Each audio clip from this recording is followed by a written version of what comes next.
Hello and welcome back to Dishonored. On our last adventure, we finally got our special powers, and we also got an upgrade for my mask, which is the monocle. Oh, that was completely wrong. But yeah, basically that's what we did, and that's pretty much it. We found out there are books in the game. I have read the ones that are in the book in this room, the two over there, which I didn't do in the last episode. I'm going to put them at the end, because I think people enjoy that. But people do say they want me to keep in the looting, because it's a short game anyway. Right, I think I've pretty much read all of the letters in here. We've got an optional objective to go and find a rune, which we will do. Just want to make sure there's no new stuff around, because obviously it looks like the world is updated. Oh, it's a beautiful morning. It's lovely. Let's close my door. Great stuff. Right, I don't think there'll be much new stuff around, but I'll have a little look anyway. Just a quick one. Right, how do I get downstairs then? Oh, now I have some special powers, don't I? How do I activate those? That's the button. Right, how do I do this again? Somewhere in the basements below, Hound kills Hound, and money changes hands. So that's where the hound things are, is it? I see. How does one get down here? What else do they have to say? Such laughter, and they're singing the old songs, linking arms. But that was from a happier time. I think we've actually read them all, haven't we? Deals are made here, sometimes under the influence of wine, and sometimes the influence is the point of a knife. Okay, so why the hound pit things run here? I don't understand. How do I run? There we go. That's how you run. Right, so I'm sort of heading towards the sea, because I think that's where it is, over there. That's the optional objective. I'm looking for the sailor man. Ah! What do you have to say about it, Hart? Samuel Beechworth went to sea to forget a hopeless Current's life. slow these He days. succeeded. The river's silting up. What else? The boatman has a good heart and respects you. Tar, what else? Samuel is a simple man, but he knows the Maybe a river ran riverboat here went and under? all its tributaries, down to the smallest inlet. Missed that.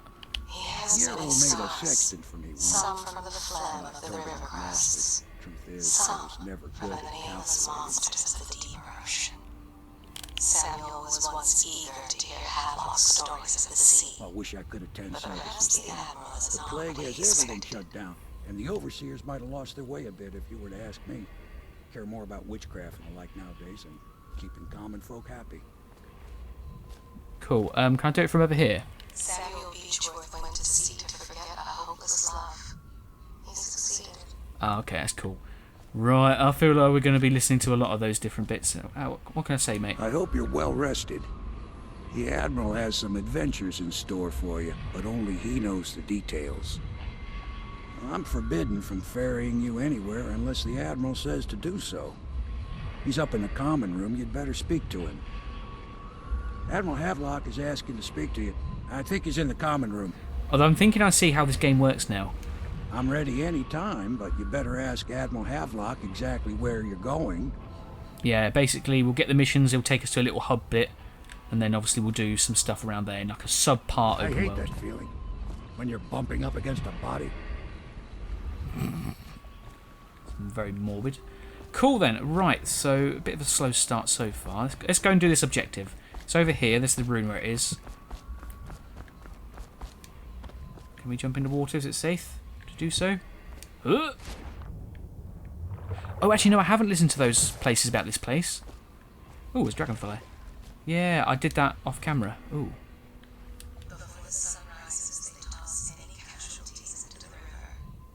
Men or hound, they all go in. So is it run by our friends? They top off the line with river water, but eventually someone swoons, and the fresh bottles are fetched from cellars. Oh, that's disgusting. Their fate rests on your effort, on the strength of your hands, and of your heart. Get away from me. They stood in a circle around the candles, and cut their hands to form their alliance. The blood hissed as it touched the What is going on? This sounds creepy. The conspirators have found a safe home here. They take great care that they are not followed. So, are these my friends? That are the people that are down below doing bad stuff? The ale here is sweetened with honey to hide the taste of river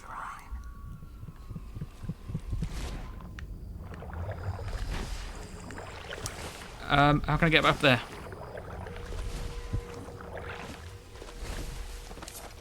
Ah, there we go. Do you actually tell me about these things? The silver seed in whispers. The drunk bell. Alright, anything else? Fortunes have been won here, and the lives have been lost. The old man played a dark corner and drank himself into oblivion. The hounds were the first to find it. They are burning whales. Somewhere in the basements below.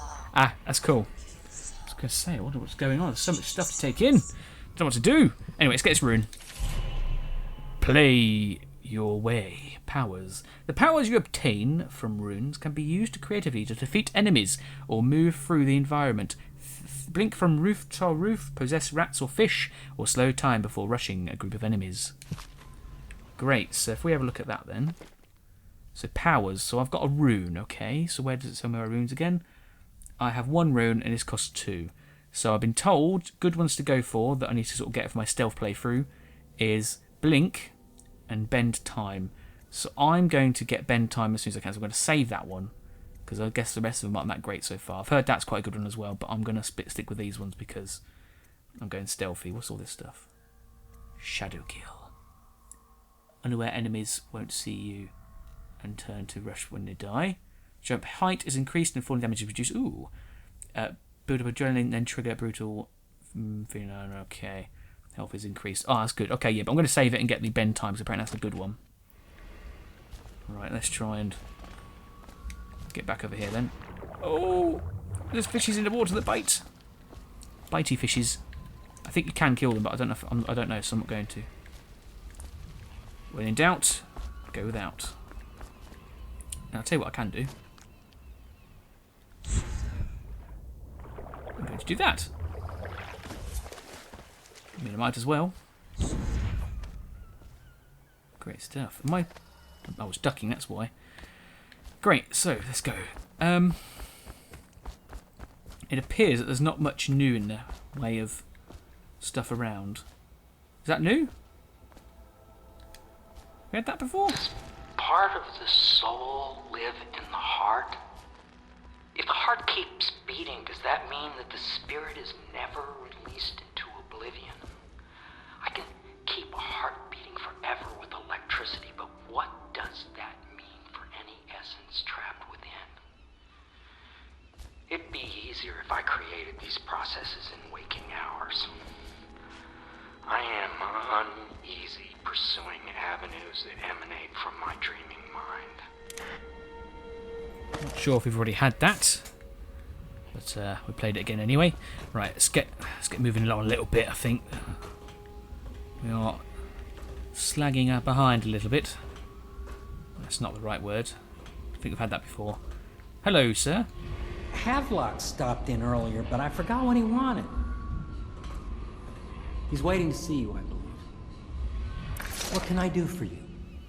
I don't need anything right now. How can you tell if anyone's looking at you again? Meh, don't care anymore. Okay, I don't know what that key's for, but we got it anyway. Right, so it doesn't look like there's anything new up here, but it's nice to speak to you, sir. Dun, dun, dun, dun, dun, dun, stamp down the stairs, go, oh, go, go, go. Right, should we go in here? Right, by all means, if there's any books that are coming up, like if you know, like if things change and stuff, let me know how it works. So I don't know how it works. Because obviously there were some new books in my room, so I don't know if that means there's new books around everywhere or what. Is it worth exploring everything? Look, a light ray, I love that light. Is it worth exploring around every new area once it starts a new chapter? Because we've gone on to chapter 2 now. It's called High Overseer Campbell. It says so in the save menu. Right, doesn't look like there's anything new. In fact, I'm going to do a Dishonored time jump cut, and see if I can't find anything new, and I'll let you know what I find. And go! Should I clear space for Samuel then? If you like, but he won't use it. Why? He can't sleep in regular beds anymore, or that's what he says. Says he was in the Navy too long. Can you believe it? Oh, That pile of wood out there? It's a hovel he built from an old rowboat. Where does Admiral Havelock find these people, I wonder? Okay, so they just said something. Cue what they said. And then I'm going to talk to them now anyway. What's going on, Cecilia? good day, Master Corvo. Lydia and I trade chores sometimes, and I'm starting to think I never come out ahead. She's a smart one. I hope the attic's to your liking. I've slept there myself on summer nights. I went and knocked on the front door a few nights ago for a joke. No one thought it was funny. My sister lost a tooth last month, fighting off some officer from the City Watch. The sooner the Lord Regent is gone, the better, I say. Just you wait. I'll own this place one day. I've dreamed it. Alright, Oliver. Dween Big Ma Boy. Although she's a girl, but you know what I mean. I'm starting to think there is no new stuff. It's just new people to talk. Just talking to people again. Who are you again? Wallace. Oh, you're the servant. Are you a nobleman, Corvo? No one seems to know much about you. By your bearing, I'd say so. Lord Pendleton's great-grandfather took a Sokonan chambermaid to wife. On second thought, the story doesn't bear repeating. Even the finest blood can go bad, here and there. There's a little Tivian blood in the Pendleton line. That's the worst anyone could say about them. I think it's come out in the brothers, just a little bit. My Lord Trevor's pure as the Empress herself, I'm happy to say.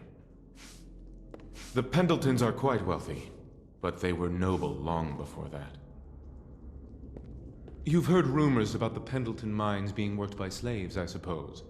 Never been there myself, and I refuse to believe it.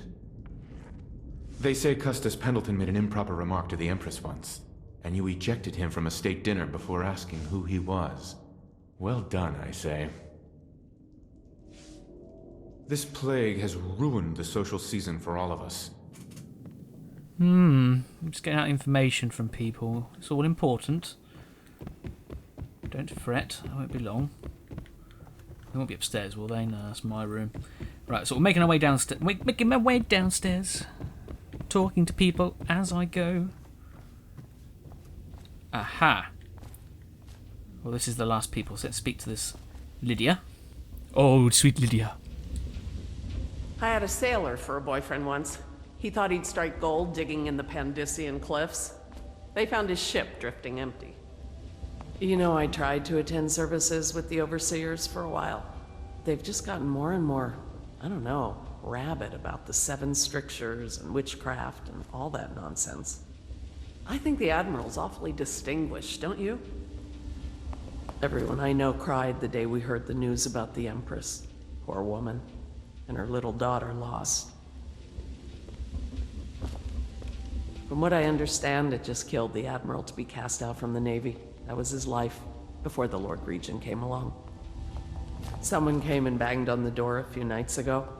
I thought Lord Pendleton would piss himself. Oh, begging your pardon. To think what I spend smuggling in wine for his lordship. That Wallace can cook, yes, but the way he talks to us, you'd think he was a lord himself. I'd work for you for a year for free if you managed to get that Lord Regent off the throne. None of the shops are open, all the business has dried up, and most people can't even walk the streets. That man's a blight on the city. Cool. Budding romance between those two, perhaps? What was the other thing she said? Oh yeah, about the knock on the door, which we know was her. Right. Doesn't appear to be anything new down here. No new people to talk to. I'm looking for... Actually, where's that Lord Regent guy? Not Lord Regent guy. Where's that Lord guy?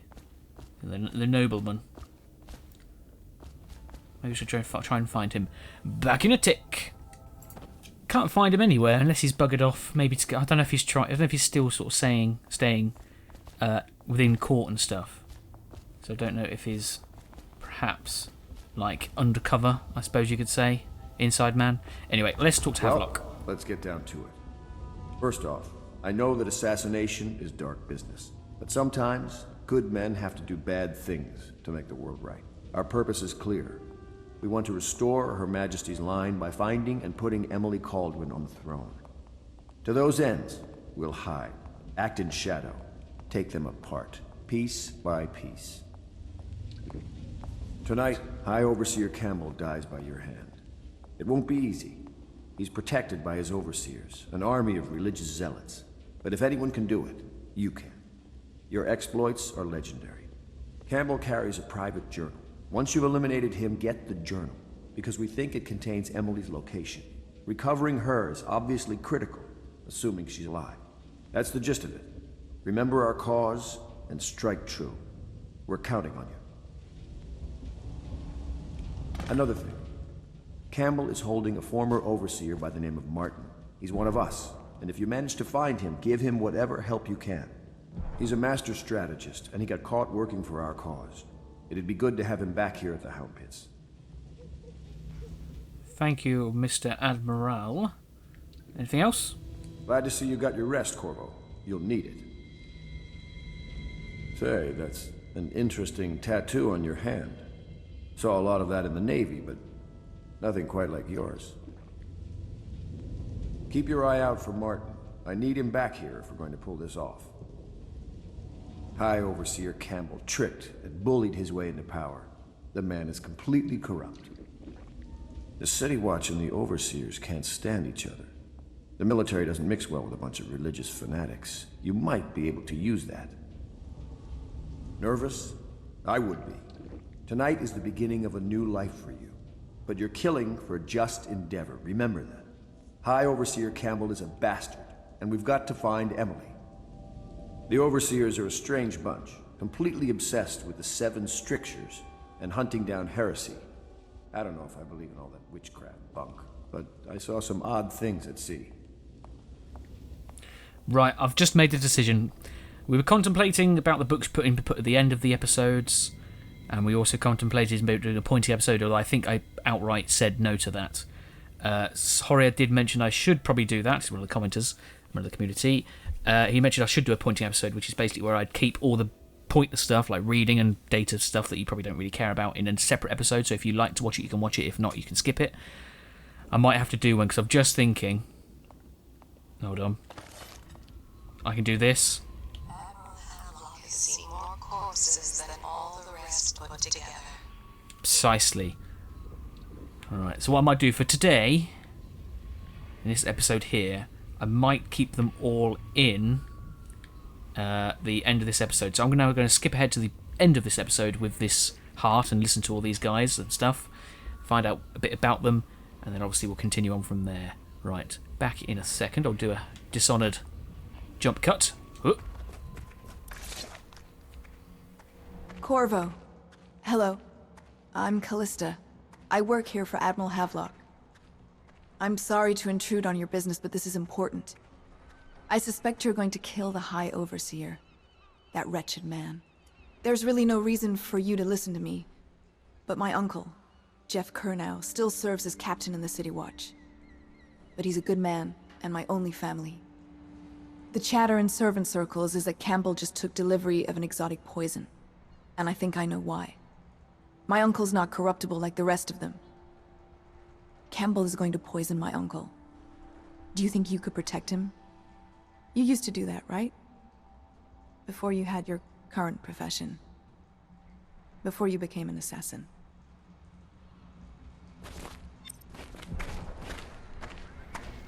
I don't know who you are. Callista. Rings a bell. Oh, I think I know who she is. I'll listen to my heart and see what I can find out about her. Okay, so we're back to doing all the normal stuff now. Then I've done all of the... Oh, never mind. All of the stuff. So what I want to do first is let's have a look at what we collected. So obviously that girl there, I do know who she is, the Callista. Do you remember the guy we travelled with at the beginning of the game to talk to other people in different continents? And the guy who said, "Have you met my niece Callista yet?" Pretty or something, he said. Yeah, he was there. We spoke to him. He was like the first person we spoke to when we went to up to see the Empress. Yeah, so that's who that is. So we've got to make sure he survives. That's good because he was a friend. We've got to eliminate High Overseer Campbell. And he's got to locate Emily, and obviously we've got to let him survive. High Overseer Campbell leads the city's militant religious faction, and his close ally to the Lord Regent. Campbell is currently corrupt and holds the secrets to Emily's location. Infiltrate the office of the High Overseer, steal Campbell's journal, and eliminate him. An ally to the Loyalists, Martin, is being held there. Free him and allow him to escape. Okay then. So that's all we need to know. Notes. There's no new notes. I've read everything. Not much to do, really. I think we're good to go then. Shall we? Let me just whip out the heart. Nothing around. That's cool. Right. In fact, how do I... Probably not do. That's probably bad. Cancel blink. That's the button. Right, let's sort out this stuff, shall I? Let's put heart on the down button. Let's put blink over on there. Dark vision will be good. And I want sleep darts only. Because the rest of it I'm not going to use. Perfect. Right, don't need this out. Alright, Samuel. How goes the weather? Ready to go? Just give the signal. Let's get there. Let's go then. Take me to the distillery district. Let's go, Captain.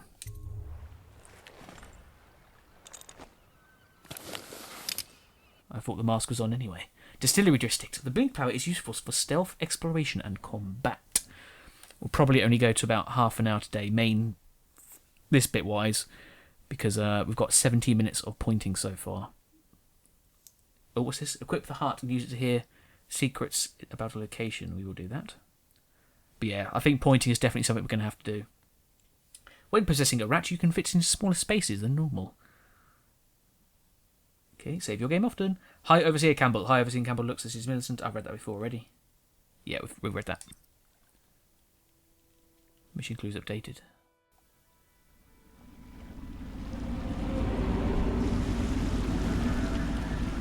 It'll be a rough trip. Used to be to go straight up Clavering Boulevard, but now it's not so easy. Half the city's dead of the plague. The other half's fighting over what's left.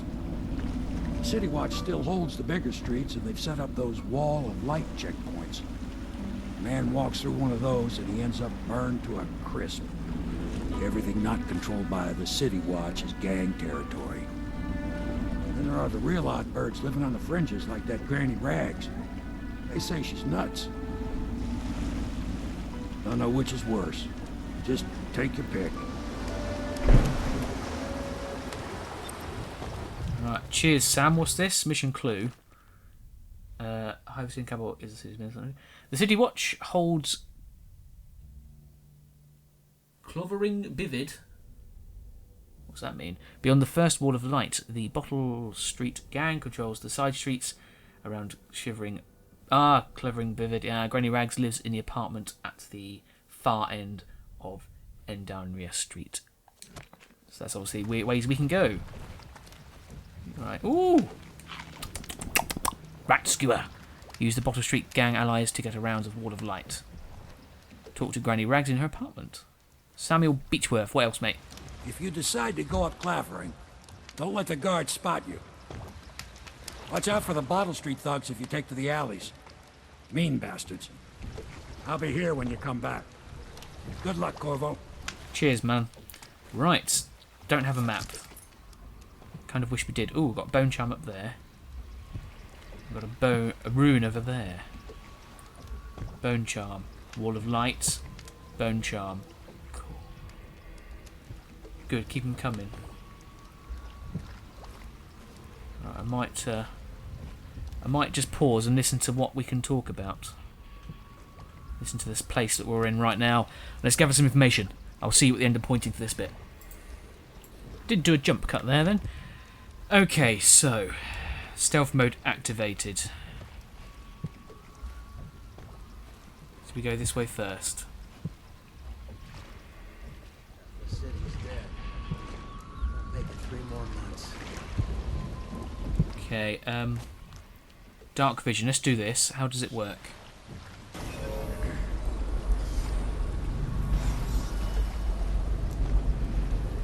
Let's go. It's nearly midnight. But easy, damn it. Keep them in the boat. The canal's got enough shit in it as it is. Okay, there's one guy there. Is that the only guy?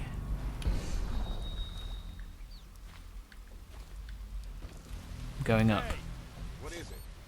I think that last one was moving. What? Yeah, the little one. Not possible. I inspected them myself. Keep working.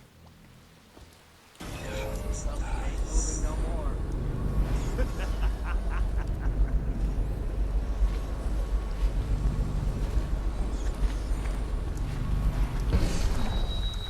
One, two, three, heave!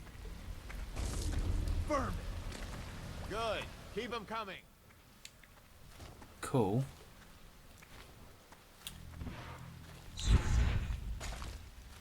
Quickly. I pressed the wrong button.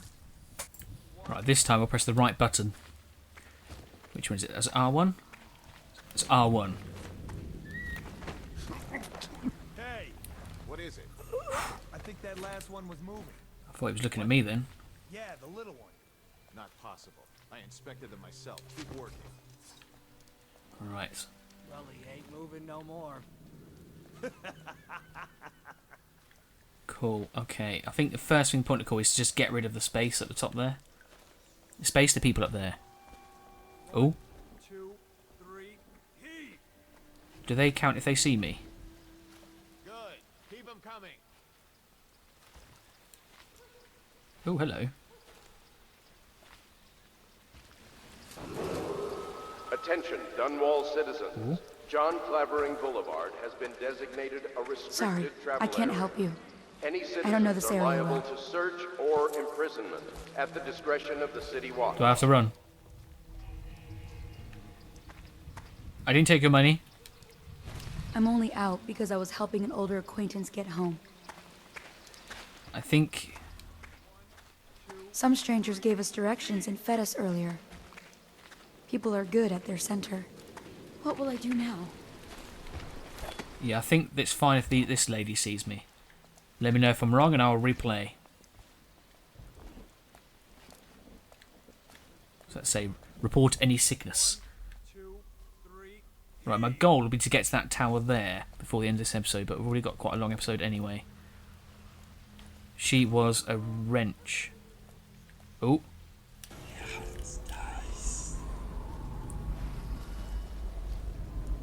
She's got the two guys throwing it off, one guy there. 1, 2, 3, heave! Let me analyze the situation, see what happens. Okay, so basically they stay there, so I'm going to have to take out one guy with a sleep dart and another guy with a sleep dart, and then hopefully try and take out the other one with some doodads. What do you call it? Yeah, stealthy, strangle them. Right, now I think there is a guy down here because he did see me, so I had to reload. So quickly turn it back on. Good. Keep them coming.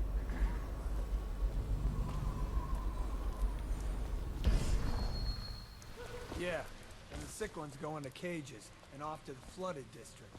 Couple of them didn't look too sick. Can't take chances. They even look a little green around the gills, so off they go. See how far I can reach. What's that? Stay hidden forever. Does that count? I don't understand. Eyes sharp. Call out to each other if you spot him.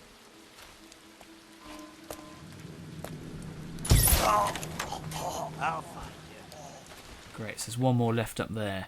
Right, I'm just gonna hide here. And I'm gonna see. Attention Dunwall citizens. Following direct contact with an infected or weeping individual, you are required to remain in isolation for 2 continuous days. If signs of infection occur, report for transport to the flooded district. Good, so it doesn't actually count. It's only when it turns red, so you can get up to 3 whites, and it doesn't count. Got a prowler on the loose.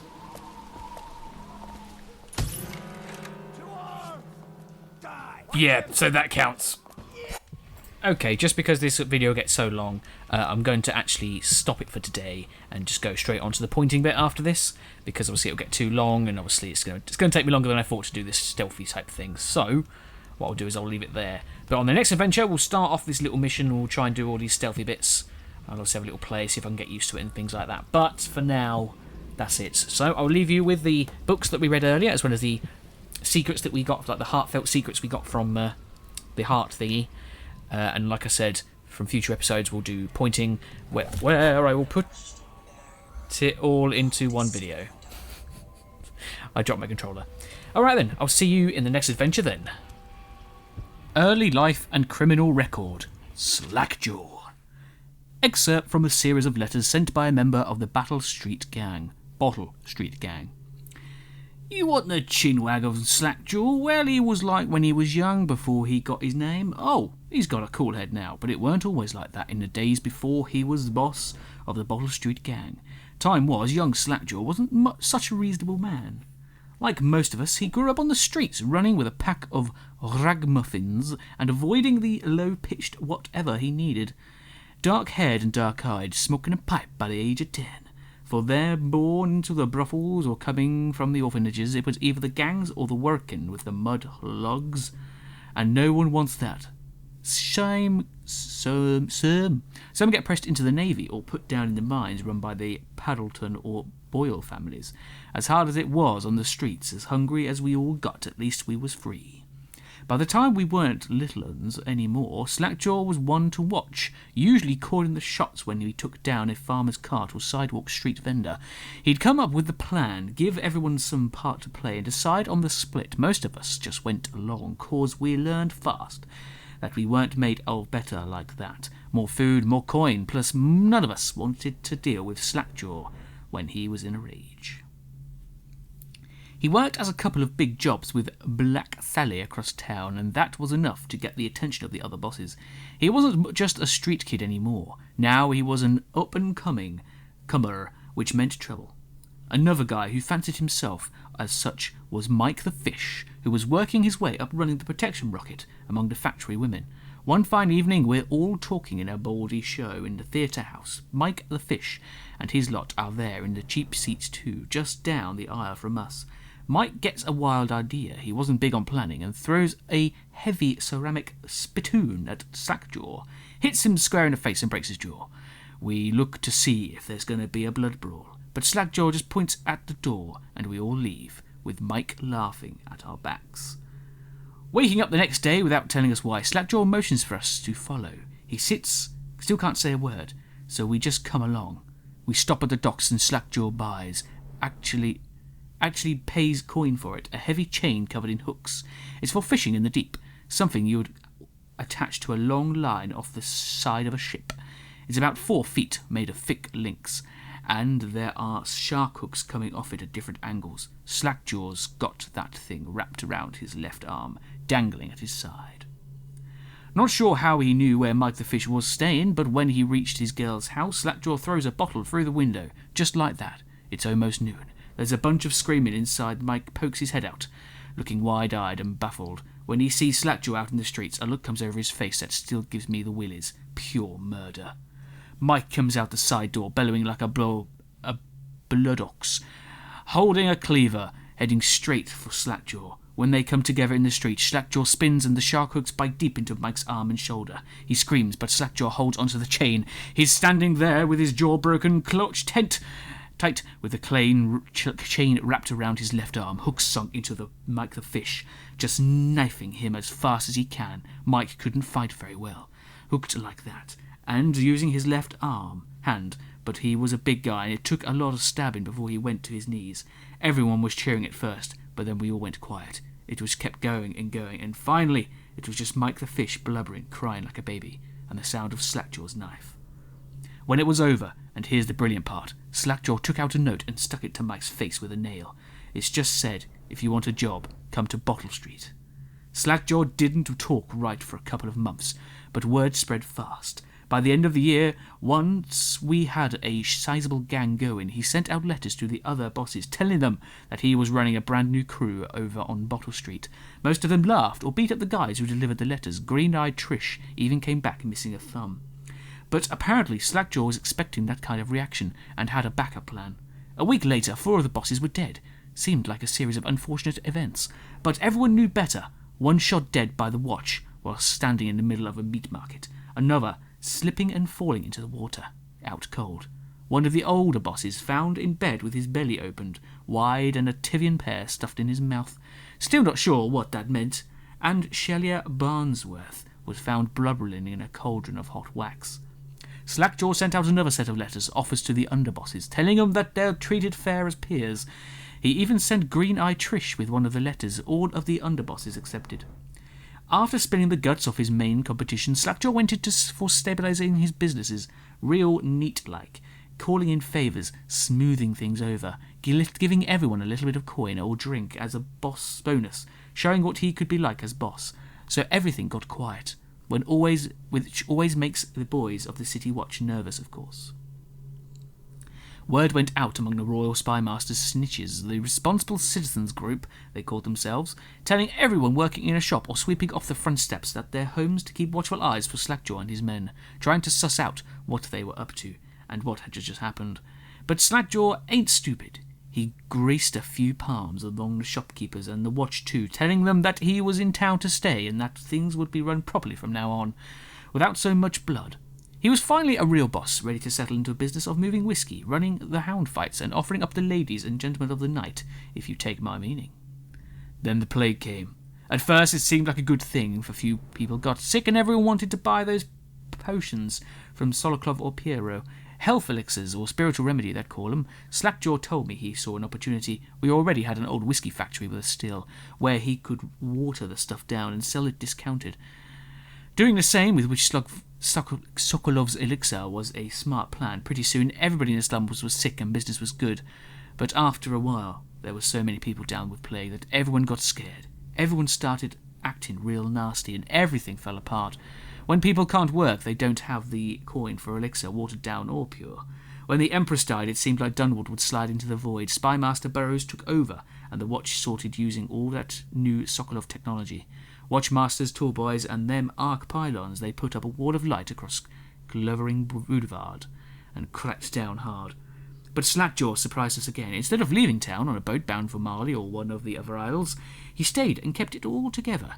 We get as much elixir to fight a plague as the City Watch, with their taxes and rations, and that's kept us alive so far. Crowley, Bottle Street Gang. The Journal of Granny Rags. Excerpt from the ramblings of a street denizen. Of course I'll tell you, dearie. I won't keep many secrets from you in the end. All the dearie days of my life are the windows of a house. From the kitchen I can see out into the garden where the leaves and stalks are brown and bug-eaten. You can see a little lump of dirt where something was wrapped in a blanket and laid to rest along the rows of twisting vines. The front room looks out into the street where the neighbours are all setting fire to their homes, barricading themselves inside, warm and snug, dearie. Don't forget about the bedroom either. It seems into a dreary alley where hooligans are playing a game with an old man. The first two are hitting him with sticks and the girl with them is kicking at his dry old ribs. Oh, and to have those bones to boil them in a pot. No one lives in my house any more, dearie, no one you'd want to meet. When I lived there with my husband, we were fine people. Vera Moray, everyone would say your house is as grand as Boyle Manor. Better, even. Your dinners are lavish, and your parties are the best. When that young Sokolov came to paint my portrait, I was nearly still in my prime. Radiant, he said, and he was just barely a man, so young, painting all the best peoples across the land. Everyone wanted to portrait by his hand, all my friends. I was the only one, dearie, wet with his paint, glistening on the canvas for a pretty coin. But it wasn't all parties and paintings. My husband and I weren't always at home, no. We travelled together, he and I, to the far ends of the Isles beyond even, all the way to the red cliffs of Pandalasia, to dig up the rock and crawl through the caves, holding up candles and squinting at the walls. Many precious things we came upon, but none so precious as the boy with the black eyes, dearie. All those marks and bones carved so deep and polished so bright. I brought the old bones home, hid them from my dear husband. Then I learned to boil them and carve them myself. They made such good presents, dearie. The little mute boy took them home. He loved them so. All the time he came back with the new bones for me, holding them up so I could see it in his eyes. Even though his tongue was still, Granny, his eyes would say to me, carve these bones for me. Make me another present. And he went so far all the way to Dunwall Tower, the royal huntsman himself now. My little mute boy and his shiny, shiny sword.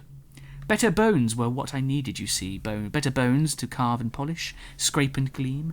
My dear old husband was always tired. I made him soup, and then he was sick. Better bones was all for my little mute boy, carved in the name of the one with black eyes. And after my husband was gone, given away as birthday gifts, I don't want to live there any more. So now I'm old and don't have many to give my presents to. It's sifting through the garbage for granny rags and feeding the little birdies that gather at my feet. No one wants to have tea, dearie, especially those rude louts on Bottle Street. Slackjaw and his boys, always meddling with an old woman, just trying to make her way. In the end we'll be together with him, you and me, in the dreary night, with stars above and below, and always the one with the black eyes, dearie. Admiral Havelock has seen more corpses than all the rest put together.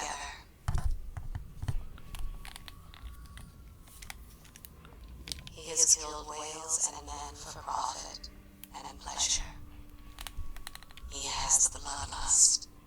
He tried to seize control of the military after the Empress. After she, the Empress, was murdered. Look at him. Admiral Havelock grows restless on land. There was a younger brother, and an artist, sensitive, soft, taken at 9 by a fever. Havelock loved him truly.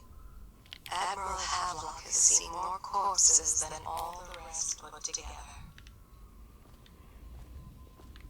She hides her hands. They are raw and scarred from the washing. Such laughter, and they're singing the old songs, linking arms. But that's from a happier time. The common woman, she fears the Abbey and the plague. She is a seamstress in a shop frequented by the wealthy. There is nothing common about the work she does every day. Deals are made here, sometimes under the influence of wine, and sometimes the influence is the point of a knife. All she wants is to lay herself down in the middle of a crawling street and await death. The fabric of the city is made of stuff such as she. She starves so that her children can have bread. The common folk, simple-minded, selfish, but they can be kind. Before the sun rises, they toss any casualties into the river. Men or hound, they all go in. She has only one dress, and wears it to tatters. The common woman, she fears the Abbey and the plague. They top off the wine with river water, but eventually someone swoons. Then the fresh bottles are fetched from cellars. He spies on his neighbors and reports to the overseers. Only after a long day of work will he return to his home and family. He always eats very well, even as his wife and child grow thin. It is in the common man that the Abbey finds its most faithful. He steals from his business partner a little every day. Some men can still find work along the waterfront. He didn't tend to that cut, and now it festers. A man is only as common as his dreams. Their fate rests on your effort, on the strength of your hands, and of your heart. All that he had was lost in the flood. Only after a long day of work will he return to his home and family. She is Callista Kernow. She has learned to defend herself in this treacherous city. She and her uncle, the last of the Kernow family. They stood in a circle around the candles and cut their hands to form their alliance. The blood hissed as it touched the flames. She dreams of freedom, and then the decks of whaling ships fast after the beasts of the sea. But alas, she's a woman. Such sadness. She is Callista Kernow. She has learned to defend herself in this treacherous city.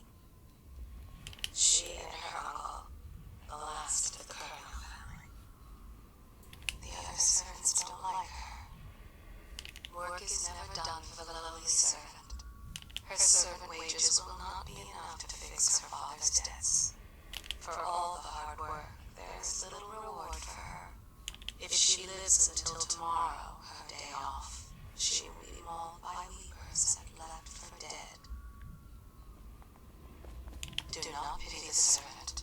There is pride in a job well done. There is not a day that goes by she does not consider taking her own life.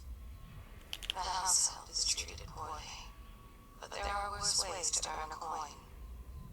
The pain in her back is constant. Nothing helps. Work is never done for the lowly servant. Each and every night the black-eyed outsider visits upon Piero's dreams. He is Piero Joplin. Even now he visualizes the next invention. Astonishing. I wish you could see it too. Poor Piero. His elixirs have cured so much for so many, but they cannot cure his brain fevers. The youngest ever to pass through the Academy of Natural Sciences. Sokolov will never forgive him that. He has spied upon Callista as she bathes, more than once. Each and every night the black-eyed outsider visits upon Piero's dreams. The Exquisite Tall Boy. Excerpt from the Letter of Public Concern by anonymous authors. What you've read here is the truth, regardless of what you hear from the authorities, hiccups, who rule over us. It is not a matter of coincidence that the former royal spymaster is the one who stepped in when the late empress fell. We, who will remain nameless, believe that these events are interconnected.